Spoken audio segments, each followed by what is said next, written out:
São 10h40, não é? Com a doutora Gabriela Valdambrine. Ela é advogada do escritório Gaia Silva Gaed Advogados. É uma advogada trabalhista. Contato da Roseli Bernardes, por favor, Roseli. Doutora Gabriela, bom dia. Bom dia, Roseli, tudo bom? Bem, doutora Gabriela, ontem foi aprovado no Senado, então, a reforma trabalhista. O que efetivamente isso vai trazer de mudança para o trabalhador? Foi uma boa reforma ou não, na sua opinião? Olha, dizer que é uma boa ou uma má reforma depende muito do trabalhador, depende do empregado, das condições que ele já tinha de emprego. Para alguns empregados, em alguns pontos vai ser boa. Aqueles empregados que queriam já negociar uma jornada de trabalho diferente, aqueles trabalhadores que preferiam ter 30 minutos de intervalo para sair mais cedo do trabalho. Para esses empregados, por esse lado, a reforma foi boa. Para outros empregados, com certeza não. Temos a questão da gestante, que ainda estamos em discussão, se a gestante vai poder trabalhar em meio insalubre, logo depois que tem o filho, enquanto está amamentando. Então, há divergência ainda se essa reforma é boa ou não, mas com certeza para alguns empregados ela ajuda, para outros ela acaba atrapalhando um pouco aí o dia a dia. Doutora, a questão da jornada de trabalho, que pode ser ampliada aí para 12 horas, né? Certo que permanece o semanal, que é de 44 horas. Como que as empresas vão conseguir controlar isso? Porque vai acabar tendo 12 horas. Quando a reforma fala dessa ampliação para 12 horas, ela fala de uma situação que já existia para algumas categorias de empregado. Quando o empregado ele trabalha 12 horas, ele tem 36 de descanso. Isso é muito comum, por exemplo, nos setores médicos, com enfermagem, isso é comum. Então, não é que ela vem e amplia para 12 horas a jornada de todos os empregados.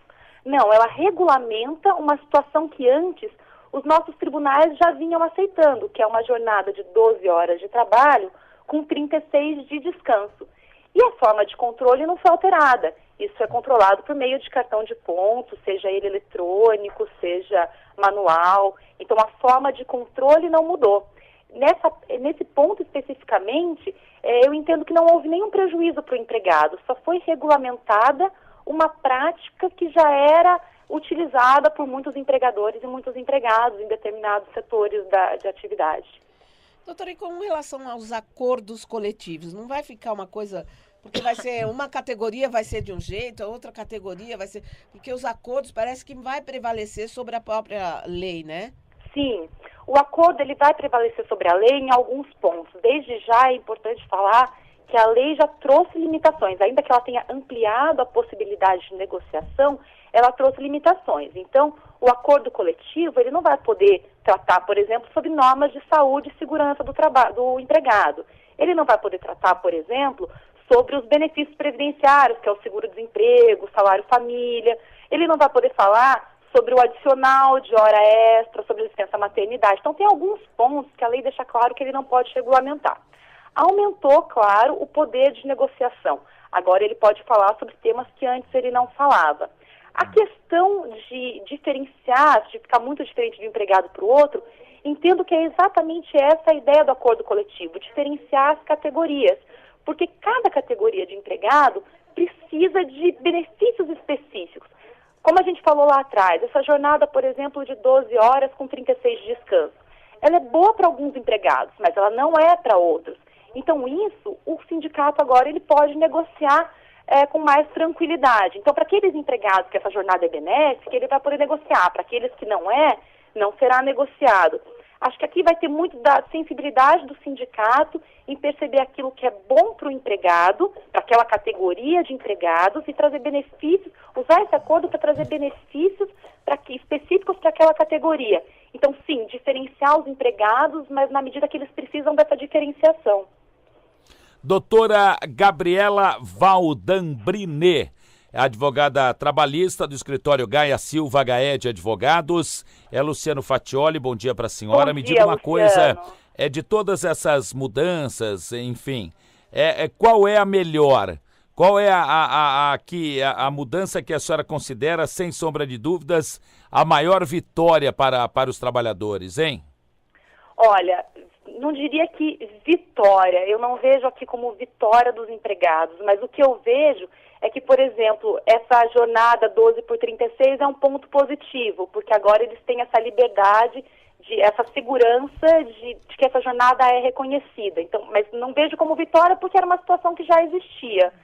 Então, não, realmente, vitória para os empregados, não vejo. Vejo possibilidades de alteração. Aqueles empregados que sentirem que uma mudança, por exemplo, no intervalo é uma vitória para eles porque eles queriam uma redução para poder sair mais cedo, né, terminar a jornada mais cedo, vai ser uma vitória.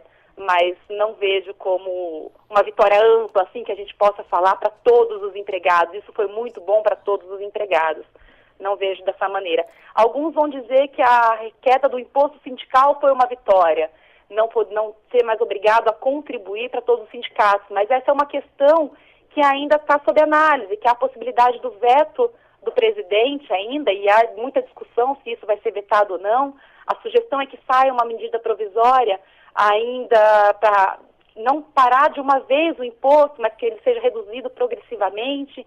Então não vejo como vitória, mas talvez seja um pouco mais benéfico para os empregados. A senhora concorda que, em se confirmando a não obrigatoriedade dessa questão do imposto sindical, enfim, é uma derrota histórica para os sindicatos, ou não? Sem dúvida nenhuma. Uma derrota muito grande e coloca em risco a própria existência do sindicato. Exatamente. Né? Porque hoje ele é mantido primordialmente com o imposto sindical. Então, sem dúvida nenhuma. Acredito ainda que é possível um veto ou então uma medida provisória que regulamente essa situação, que faça essa redução progressiva do imposto, apesar de hoje mesmo já temos aí notícias da Câmara dizendo que não vai aceitar nenhuma medida provisória que altere o texto aprovado. Então, acho que teremos ainda uma discussão. Realmente só teremos uma certeza na quinta-feira, que é a expectativa aí da aprovação ou do veto pelo presidente. Agora, será que tem aquele outro lado? Não sei, quero saber, óbvio, a sua opinião. Claro. Aí só os grandes sindicatos permanecerão, porque é uma opinião minha, eu, Luciano Fatioli, penso isso. Sim. Abrir sindicato no Brasil é um grande negócio. Opa! Olha, exatamente, Luciano. Olha, eu não sei se os grandes sindicatos, porque hoje eles são grandes exatamente em razão do imposto sindical. Eu diria que vão sobreviver os sindicatos que efetivamente trabalham pelas pessoas filiadas, sindicalizadas. Eles vão ter que trabalhar mais para que os empregados tenham vontade, queiram se sindicalizar, queiram se filiar para ter os benefícios que eles vão apresentar e eles vão ter que mostrar trabalho. O que a gente vê hoje é muito sindicato que existe simplesmente para receber o imposto sindical e para garantir estabilidade para dirigentes sindicais. É muito comum, a gente vê aqui no escritório diariamente o surgimento de sindicatos que tem 2 dirigentes sindicais e mais nada, e não tem outras pessoas filiadas.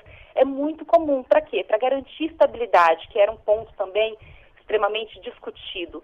Então, não acredito que vá se manter os maiores sindicatos, mas aqueles que demonstrarem a partir de agora interesse em efetivamente defender os direitos da categoria. Aqueles que mostrarem que vão brigar pelos direitos da categoria e que não estão ali só para receber um imposto, vão se manter, porque aí eles vão receber as outras contribuições, a contribuição assistencial, confederativa. Nós falamos muito do imposto sindical porque ele sempre foi obrigatório, mas na realidade o sindicato ele recebe outras contribuições diversas. Ele recebe uma mensalidade sindical daqueles que querem se filiar, uma contribuição assistencial, uma contribuição confederativa. São vários nomes para pagamentos de contribuição ao sindicato e que são feitos por aqueles empregados que são filiados, ou seja, aqueles que usam os benefícios fornecidos pelo sindicato. Tem sindicato que oferece manicure, colônia de férias, vários benefícios que eles oferecem. Então, acho que vai ter que ter um maior trabalho aí dos sindicatos para manter os seus filiados. Doutora, de uma forma geral, a senhora já disse que não foi de todo assim benéfico para o trabalhador. Quais seriam as perdas que os trabalhadores terão com essa reforma trabalhista? Olha, de plano eu trago a questão das férias, do fracionamento das férias. Você poder fracionar as férias em 5 dias, ele exige que tenha um período a partir de maior do que 14 dias. Mas permitir férias de 5 dias é o mesmo que não dar férias. Acho que todos nós sabemos que sair 5 dias de férias depois de um ano de trabalho é a mesma coisa que nada. O empregado não descansa e não atinge o objetivo das férias, que é ele se recuperar para começar um novo período de trabalho. Acho que ninguém consegue descansar em 5 dias, muito menos aquele trabalhador de fábrica, aquele trabalhador que tem um trabalho braçal, um trabalho mais exaustivo. Então, acredito que esse é o primeiro ponto extremamente prejudicial. Acho que tem que tomar muito cuidado quando a gente fala na negociação com o sindicato. Sindicatos mais fortes conseguirão negociar benefícios melhores, mas se você tiver um sindicato que está mais preocupado com ele próprio do que com o empregado, teremos negociações péssimas para os empregados e isso pode ser muito prejudicial, sem dúvida nenhuma. A questão da gestante também, a gestante poder trabalhar em condições insalubres. A lei fala que isso só será possível com um atestado médico, um atestado que garanta que essa atividade não vai fazer mal. Mas, infelizmente, o que a gente vê hoje são atestados, principalmente admissionais ou mesmo periódicos do trabalho, que não avaliam efetivamente a condição da gestante, a condição do trabalho. São atestados que só falam, está apto, pode trabalhar ou não. Então, se isso não for feito com um certo rigor, se não for exigido um rigor nesse atestado, a gente pode ter um prejuízo muito grande aí para a gestante e para o bebê. Acredito que esses sejam os pontos principais e que prejudiquem mais os empregados. Doutora, essas mudanças, de alguma maneira, já que também haverá mudança da Previdência, que já dizem que para você se aposentar vai ter que ter 1 ano de idade, vai contribuir para que as pessoas aí tenham mais dificuldades para se aposentar ou não vai interferir em nada? Não, acredito que a reforma trabalhista não interfira na reforma, neste ponto, em tempo de contribuição para a Previdência. São duas reformas distintas. O que se vinculava muito uma reforma, se vincula ainda uma reforma a outra, é só pela questão da aprovação. A reforma trabalhista ela foi tratada como um sinal de aprovação para a reforma da Previdência. Então, foi com a reforma trabalhista que eles sentiram a posição da Câmara, do Senado, para conseguir aprovar a reforma da Previdência. Mas só a reforma trabalhista, propriamente dita, ela não afeta na dificuldade que o empregado vai ter para trabalhar, para aposentar, desculpa. Doutora, teria mais algum aspecto aí dessa reforma que... Sim, eu acho que tem um ponto importante, vamos trazer pelo menos um ponto bom dessa reforma, que vem de um ponto ruim, porque em março desse ano, foi aprovada a lei de terceirização, que regulamentou a terceirização no Brasil, que era algo que a gente não tinha. A gente tinha só decisões da justiça e não uma lei específica. E essa lei ela foi muito criticada por precarizar o trabalho, né? E concordo que ela acaba precarizando quando ela não exige a filiação ao sindicato específico do trabalho. Você pode ficar ligado ao sindicato das empresas que terceirizam o serviço e isso acaba realmente precarizando. Essa reforma, ela trouxe o quê? Ela trouxe a exigência de que para um empregado de uma empresa tomadora de serviço passar a ser um empregado terceirizado, precisa existir 18 meses entre os dois contratos. Ou seja, ela acabou por impedir que as empresas transformem todos os seus empregados hoje em empregados terceirizados. Então, acredito que esse seja um ponto a se considerar, seja um ponto positivo da reforma, que a gente precisa ver se ainda vai ser mantido agora na sanção, se não vai ser vetado, mas de toda a reforma, acredito que esse seja um ponto positivo. Você, de certa forma, limitar aquilo que em março foi aprovado. Da maneira como a lei estava, você podia demitir todos os seus empregados hoje e contratar eles como terceirizados amanhã. Com a reforma da lei trabalhista, você tem que, no mínimo, ter 18 meses, ou seja, é uma maneira de evitar uma fraude, é uma maneira de evitar a precarização automática do trabalho, sem dúvida. Pois não. Doutora Gabriela Valdambrine, do escritório Gaia Silva Gaed Advogados, advogada trabalhista.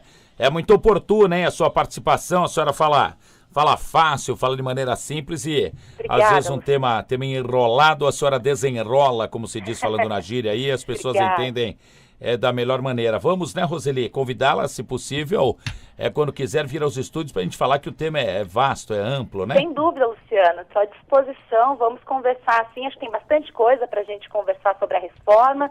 Quinta-feira deve ser sancionada a lei, aí a gente já vai ter mais certeza. Por enquanto a gente já tem um sinal de como vai seguir, mas vai ser na quinta mesmo que a gente vai saber o que vem de veto, qual é o sinal que o presidente vai dar, se vai ter medida provisória para regulamentar alguns pontos ou não, se ele vai cumprir o que ele combinou com o Senado ou se ele vai obedecer o que a Câmara está falando. Vamos semana que vem, então. Vamos esperar até quinta-feira para a gente ter certeza de como ficou. Tá bom, aí a Roseli faz contato e viabiliza essa sua participação, que também entendo... tenho certeza absoluta que será oportuníssima. Muito obrigado e um bom dia de trabalho, hein? Obrigada para você também, Luciano. Tchau, tchau.